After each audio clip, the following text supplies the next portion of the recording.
నమస్తే, welcome to iDream. Mynampally Hanumantha Rao చేసినటువంటి వ్యాఖ్యలు ఇప్పుడు తీవ్ర దుమారాన్ని రేపుతున్నాయి. బీఆర్ఎస్ పార్టీ ఆయన మీద క్రమశిక్షణ చర్యలు తీసుకుంటుందా లేదా? ఇప్పుడు ఇదే చర్చ నడుస్తోంది. తీసుకుంటుందా లేదా మాట్లాడదాం. మనతో పాటు ఉన్నారు సీనియర్ జర్నలిస్ట్ శ్రీనివాస్ రెడ్డి గారు. సార్ నమస్తే.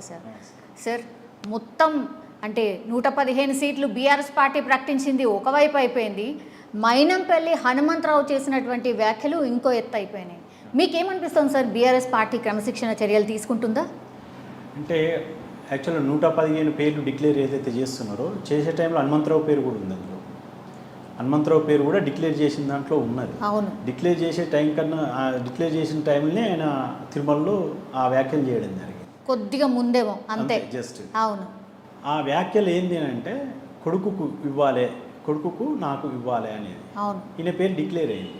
అంటే మొదటి నుంచి కూడా బీఆర్ఎస్ అనుకున్న కుటుంబానికి సంబంధించినది ఒకరికే ఉంటుంది, ఇద్దరికి ఉండదు అనేది అది మొదటి నుంచి చర్చ జరుగుతున్నది.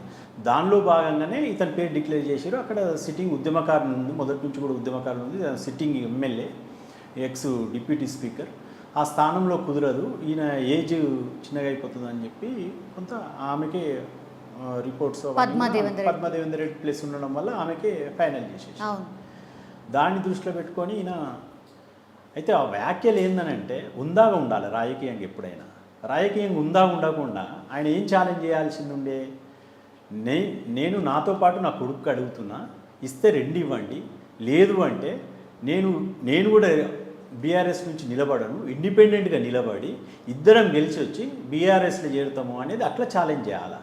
అలాంటి ఛాలెంజ్ కాకుండా వ్యక్తిగత విమర్శలు చేయడము. హరీష్ రావు మొదటి నుంచి యాక్చువల్గా పార్టీకి మూలస్తంభం హరీష్ రావు. అతన్ని పట్టుకొని వేరే విమర్శలు చేయడము, అక్కడ వచ్చి పద్మదేవేంద్ర రెడ్డి విమర్శలు చేయడము, ఈ రకంగా ఎవరు కూడా హర్షించారు. అందులో ఏంటంటే కేసీఆర్ను ఎంత లైక్ చేస్తారో, కేటీఆర్ గారిని ఎంత లైక్ చేస్తారో హరీష్ రావు గారిని కూడా బీఆర్ఎస్లో అంత లైక్ చేస్తారు. అటువంటి వ్యక్తిని విమర్శించేసరికి క్యాడర్ కూడా తట్టుకోలేదు. అది విమర్శ కూడా అనలేము సార్, అసలు చాలా ఘోరమైన వర్డ్స్. అది అసలు వినలేము కూడా అంత భయంకరంగా. దేవుడి మీద ప్రమాణం చేస్తాను, నాశనం అయ్యేదాకా చూస్తా, దానికంటే ముందు కూడా చాలా ఘోరంగా వల్గర్గా మాట్లాడిండ్రు. హనుమంతరావుకు దేవుని మీద ప్రమాణము, పిల్లల మీద ప్రమాణము ఇవన్నీ కొత్త కాదండి. మీకు ఈరోజు వింటున్నారు కాబట్టి కొత్త కావచ్చు, కానీ హనుమంతరావుకి ఇది వెన్నుతో పెట్టిన విద్య. ఆయన ప్రతిసారి కూడా ఎప్పుడు రోజుకు ఒక 100 సార్లు జనాలలో ఉంటే రోజుకు 100 సార్లు అనగలుగుతాడు ఆ మాట. దేవుని మీద ప్రమాణము, పిల్లల మీద ప్రమాణం, ఇలాంటివి చేస్తూనే ఉంటాడు. అక్కడ తెలుసు ఆయన సిట్టింగ్ ఎమ్మెల్యే ఎక్కడ చేసిండు, ఏ ప్రాంతంలో చేసినా కానీ వాళ్ళందరికీ తెలుసు ఈయన అది కామన్ అనేది. అట్లాంటి వ్యక్తి ఆయన హనుమంతరావు అనే వ్యక్తి, అట్లాంటి వ్యక్తి. ఈయన అసలు విశ్వాసం లేని, అంటే నేను కార్టూన్ చూసినాను, విశ్వాసం లేని కుక్క అనేది ఎంబడే జస్ట్ ఈయన వ్యాఖ్యలు చేసిన తర్వాత కార్టూన్స్ వచ్చినాయి. విశ్వాసం లేని కుక్క అంటూ కార్టూన్స్ వేసారు. యాక్చువల్గా చెప్పాలని అంటే హనుమంతరావుకు వేరే పార్టీలు ఉన్నాడు, ఉద్యమం టైంలో కూడా ఉద్యమాన్ని అడ్డుకున్నాడు. అయినప్పటికీ కూడా తెలంగాణ పునర్నిర్మాణంలో భాగంగా కేసీఆర్ గారు పిలుచుకున్నారు, దగ్గరికి తీసుకున్నారు, ఆదరించారు. నేను ఉద్యమంలో ఉన్నా అని చెప్తాడు కదా సార్. లేడు, అతను ఎప్పుడు ఉద్యమంలో లేడు.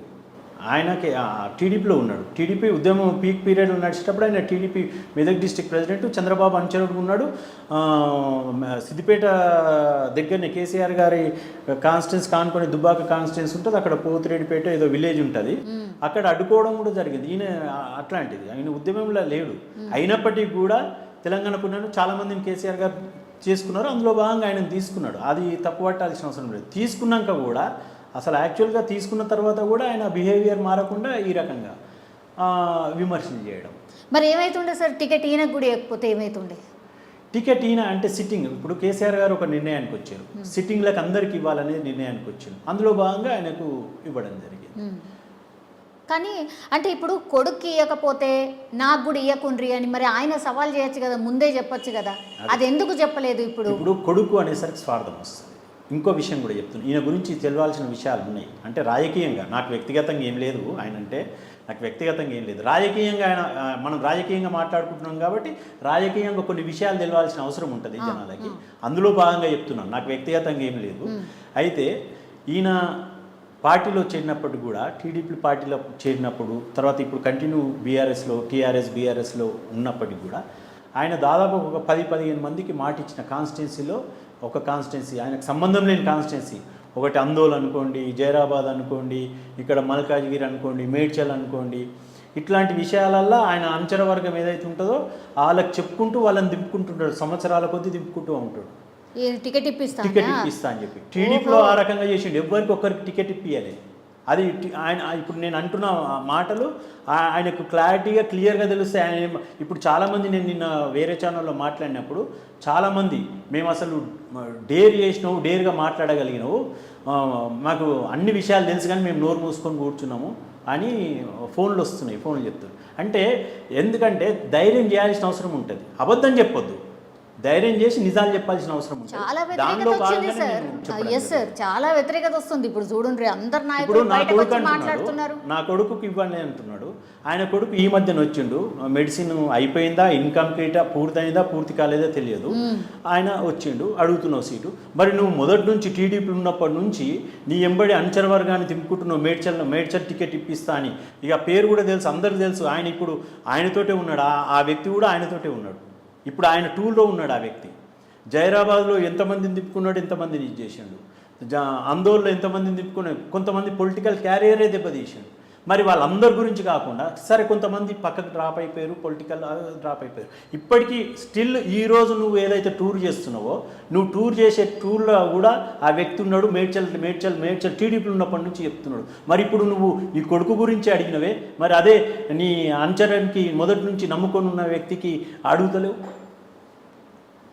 ఇది ఇట్లాంటి విషయాలు. మరి ఆ వ్యక్తి కూడా అడుగుతలేరా సార్, నేను మోసపోతున్నాను అనుకుంటలేడా? అది ఏందో ఈయనకు భయపడతారు, చాలామంది భయపడుతుంటారు. ఆయనకు ఏందో అర్థం కాలేదు కానీ ఆయనకు చాలామంది ఇప్పుడు నేను నిన్న కొన్ని ఛానల్లో మాట్లాడిన తర్వాత నాకు చాలామంది, అంటే వేరే వాళ్ళు కాదు, వెల్ విషర్స్, ఎందుకు ఆయనతోటి పెట్టుకోవడము, ఆయనతోటి ఎందుకు, నీ పరిస్థితి బాగాలేదు, నువ్వు ఎందుకు పెట్టుకుంటున్నావు, ఆయనతోటి ఎందుకు పెట్టుకుంటున్నావు అని అంటున్నారు. నేను ఉన్న విషయాలు మాట్లాడుతున్నా. హరీష్ రావు గారిని విమర్శించుడు అనే ఉద్దేశంతో అంటే నేను హరీష్ రావు గారిని అంటే రాజకీయంగా ఉందాగా ఉండాలి, ఎవరైనా సరే ఉందాగా ఉండి. నేను ఇంతకుముందు చెప్పినట్టు ఇగో నేను గెలిచి వస్తా, నాకు తాకత్ ఉన్నదని చెప్తున్నావు, నువ్వే చెప్తున్నావు, నీ మాటలు నేను అంటున్నాయి కాదు. నేను తాకత్ ఉంది, నిన్ను సిద్దిపేటలో ఓడగొడతా అంటున్నావు. నెక్స్ట్ టైంలో ఈసారి నేను ఇద్దరిని గెలిచి వచ్చి నేను మళ్ళీ కేసీఆర్ నేను ఇండిపెండెంట్ గెలిచి వచ్చి నేను బీఆర్ఎస్లో ఉంటాను, ఎందుకు ఛాలెంజ్ చేయలేకపోతున్నావు? చేయాలి కదా, అది ఉందాతనం. కానీ వ్యక్తులను విమర్శించడం వల్ల ఏమొస్తుంది? ఒక ఉద్యమకారుడు, ఉద్యమానికి మూలస్తంభమైన హరీష్ రావు గారిని అట్లా విమర్శించడం ఎవరినైనా అది తప్పు కదా. హరీష్ రావు కాదండి, ఇంకా మీకు కొన్ని విషయాలు చెప్తాను, అంటే సబ్జెక్ట్ వచ్చింది కాబట్టి చెప్తాను నేను. హరీష్ రావు గారిని ఈ రోజు తిట్టింది, అక్కడ తిరుమలలో తిట్టింది ఎక్కువ హైలైట్ అయింది. కానీ ఆయన స్టేజ్ మీద కేటీఆర్ని కూడా అన్న సందర్భాలు ఉన్నాయి. కేటీఆర్ గారు 1 year దాకా కొద్దిగా పక్కకు పెట్టిన సందర్భాలు కూడా ఉన్నాయి. అది అందరూ తెలుసు, కొన్ని విషయాలు బయటకు తెలివాయి. కానీ నేను మాట్లాడుతున్న విషయాలు చాలామందికి తెలుసు, ఉన్న వాస్తవాలు మాట్లాడిన అనేది కూడా అంటారు. మీరు చూడండి రేపు. అంటే కేటీఆర్ గారిని కూడా డైరెక్ట్ స్టేజ్ మీదనే ఏం తమాషా చేస్తున్నావా ఇట్లా, అది కాదు, ఇంకా విషయాలు చెప్తా నేను. ఆయన ఒక్కరికే వినేది, ఓన్లీ కేసీఆర్ గారికే వింటారు, కేసీఆర్ గారు చెప్తే వింటారు, అది వేరే. కానీ ప్రగతి భవన్లో కూడా ఒక మినిస్టర్ని చాలా ఘోరంగా అసలు చెప్పరాని పదజాలం ఉపయోగించింది, ప్రగతి భవన్లో ఉపయోగించింది. అది అందరికీ తెలుసు, అక్కడ ఉన్నవాళ్ళు. నిన్న కొంతమంది ఫోన్లు కూడా చేశారు, ఆయన అరాచకాలు ఎక్కువనే అన్న, మేము చెప్పలేకపోతున్నావు, నువ్వు కరెక్ట్ చెప్పినావు. యాజ్ ఎ జర్నలిస్ట్గా నువ్వు అక్కడ సందర్భం వచ్చింది కాబట్టి మంచి పాయింట్లు తీసుకున్నావు. ఇప్పుడు ఈ విషయాలు కూడా మీరు చూస్తుండండి, ఈ విషయాలు కూడా వాస్తవమా అవాస్తవమా, ఇవి చాలామంది వాస్తవం అనే చెప్తారు కానీ అవాస్తవం అని చెప్పారు. ఒక మనిషి పాపాలన్నీ వండిన తర్వాత ఏదో ఒక రోజు వస్తారు అంటారు, చూసిర్రా? ఆ రోజు వచ్చిందా మరి హనుమంతరావు? అనుకోవచ్చు కదా, ఇప్పుడు అనుకోవచ్చు. ఇప్పుడు కొంతమంది డిస్కషన్ స్టార్ట్ అయింది ఏంటంటే, ఆయన ఉంటాడు బీఆర్ఎస్లోనే ఉంటాడు, రేపు ఆయన బీఆర్ఎస్ నుంచే కంటెస్ట్ చేస్తాడు, రేపు ఏంది నీ పరిస్థితి?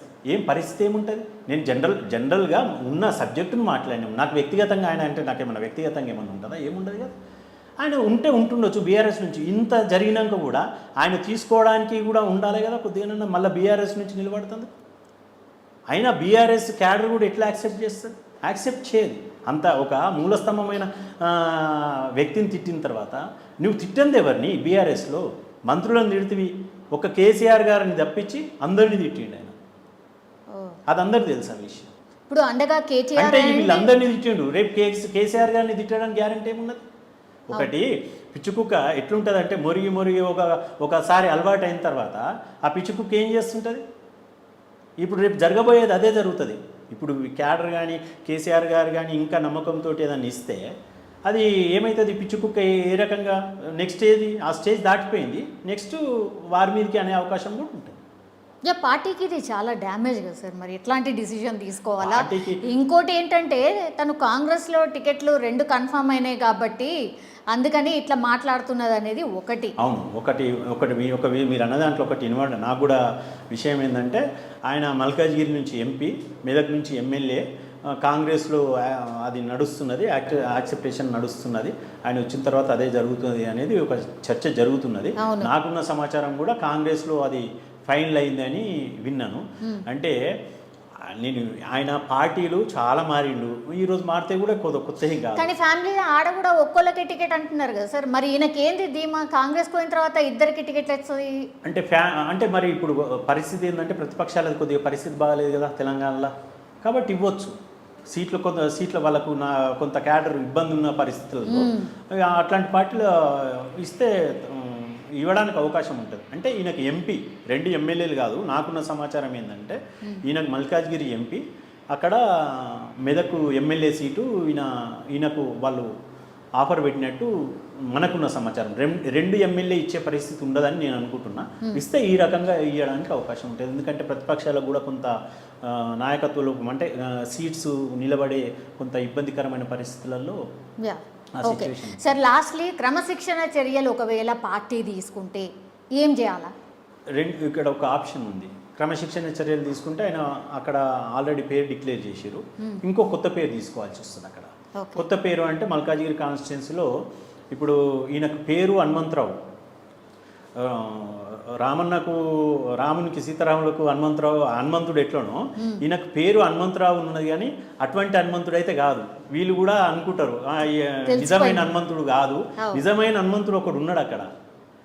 నిజమైన హనుమంతుడు ఇప్పుడు ఈయన కనుక పక్కకు అంటే పార్టీ కనుక క్రమశిక్షణ చర్యలు తీసుకొని ఈయనను తప్పిస్తే నిజమైన హనుమంతుడు అక్కడ ఉన్నాడు. ఎవరు సార్? అక్కడ షంబీపూర్ రాజు అని ఉన్నారు. నమ్మకమైన కుటుంబానికి, పార్టీకి ఉద్యమకాలం నుంచి నమ్మకమైన క్యాండిడేటు. ఆయన కింది స్థాయి నుంచి వచ్చిన వ్యక్తి. ఇప్పటికీ మంచి స్థాయిలో ఉన్నాడు. ఇంత అహంకారం ఇంత ఏమీ ఉండదు. ఆయన అప్పుడు ఎట్లా ఉన్నాడో ఇప్పటికీ అదే రకంగా ఉన్నాడు. ఆయనకు అవకాశం ఉంటాడు. కేసీఆర్ గారు కూడా నమ్మిన బంటు హనుమంతుల్లాగా, నిజమైన హనుమంతుల్లాగా ఈ షంబీపూర్ రాజు ఉంటాడు. ఓకే, కానీ ఇంకో 2 పేర్లు కూడా వినిపిస్తున్నాయి. మల్లారెడ్డి వాళ్ళ అల్లుడు పేరు వినిపిస్తుంది, రాజశేఖర రెడ్డి పేరు. ఓకే, మీరు అన్నట్టు మల్లారెడ్డి గారి పేరు, మల్లారెడ్డి అల్లుడు రాజశేఖర రెడ్డి పేరు వస్తే ఇప్పుడు ఈయన అన్నదానికి ఆయన అన్నదానికి తేడా ఉండదు కదా. హనుమంతరావు 2 అడిగిండు, ఆయన కొడుకు కోటి అడిగిండు, ఆయన కోటి అడిగిండు. ఇప్పుడు మల్లారెడ్డి ఆల్రెడీ సిట్టింగ్ ఉన్నాడు. మళ్ళీ వీళ్ళు నేను అనుకుంటున్నది ఏంటంటే ఇవ్వకపోవచ్చు, ఎందుకంటే వీళ్ళు కూడా ఇద్దరు అవుతారు కదా. తర్వాత ఏంటంటే మల్లారెడ్డికి అక్కడ పొజిషన్ బాగలేదు. మల్లారెడ్డే మీరు చూస్తూనే ఉంటారు. ఇట్లా కుల్లం మాట్లాడితే ఎట్లా సార్? నేను ఓపెన్ మాట్లాడతాను. నాకు గెలవడా సార్ మల్లారెడ్డి? గెలవడా? మల్లారెడ్డి పరిస్థితి మనం చూస్తూనే ఉన్నాము. గెలుస్తాడా అది ప్రజలకు సంబంధించిన విషయము, గెలుస్తాడా ఓడతాడా అనేది ప్రజలకు సంబంధించిన విషయం. కానీ ఆయన బిహేవియర్, ఆయన ఇప్పుడు ఆయనను ఎవరైనా మంత్రిగా చూస్తున్నారా? మీరు చెప్పండి. జోకర్గా చూస్తున్నారా, ఆయనను మంత్రిగా చూస్తున్నారా? ఏమో సార్, మీరే చెప్పాలి. సోషల్ మీడియాలో అయితే బాగా ప్రచారం అయితే ఉంది. మరి ఆయన జోకర్ మల్లారెడ్డి అంటారు కానీ మంత్రి మల్లారెడ్డి అని అంటే ఇప్పుడు మనము సోషల్ మీడియాలో చూసుకున్నా, ఎక్కడ చూసుకున్నా అట్లాంటి పరిస్థితి. ఆయన రాజశేఖర రెడ్డికి ఏ రకంగా అక్కడ ఇవ్వగలుగుతారు? మళ్ళీ రాజశేఖర రెడ్డి మల్లారెడ్డి కన్నా ఇంకా అంతకుముందు ఎంపీకి కూడా ఓడిపోయాడు. ఆయనకంత నేను అనుకుంటున్న రాజశేఖర రెడ్డికి అయితే అంత సీన్ ఉండదు. ఇంకా మీరు ఇంకొక పేరు ఉంటుంది అక్కడ ఉంటే, అట్లా కనుక అనుకుంటే కనకారెడ్డి ఎక్స్ఎమ్మెల్యే ఆయన సిట్టింగ్లోనే చనిపోయాడు. అసలు వాళ్ళ కుటుంబానికి ఇవ్వాల్సింది అప్పుడు కూడా ఈయనకి ఇచ్చారు. వాళ్ళకి ఇవ్వాలి అని అనుకుంటే ఇప్పుడు కనకారెడ్డి కోడలు ఉంది, ఆమె నాకు తెలిసి ఎక్స్ కార్పొరేటర్ కూడా, ఆమె పేరు శాంతిరెడ్డి ఉన్నది. ఉంటే పార్టీ కనుక నిర్ణయం తీసుకుంటే ఆ రకంగా తీసుకోవచ్చు. మీరు అన్న దాంట్లో నేను చెప్పగలుగుతున్నాను. కానీ నమ్మిన బంటు ఈ హనుమంతుడు పేరులోనే హనుమంతుడు ఉంది, కానీ నమ్మిన బంటు నిజమైన హనుమంతుడు అక్కడ ఉన్నాడు. నేను అనుకుంటుంది ఏంటంటే మీరు అన్న దాంట్లో ఆ హనుమంతునికి ఇస్తుండొచ్చు, షంబీపూర్ రాజుకి ఇస్తుండొచ్చు. మోస్ట్లీ ఛాన్సెస్ ఆయనకే ఉన్నాయా సార్? ఓకే సార్, చూద్దాం సార్ పార్టీ నిజంగానే చర్యలు తీసుకుంటుందా, మరి ఏమవుతుంది. చాలామంది అయితే అంటే మైనంపల్లి వద్దు మారిస్తేనే బెటర్ అన్న అదైతే ఆలోచన అయితే చేస్తున్నారు సార్. సో చూద్దాం సార్ ఏమవుతుందో అనేది. Yeah, thank you sir, thank you so much.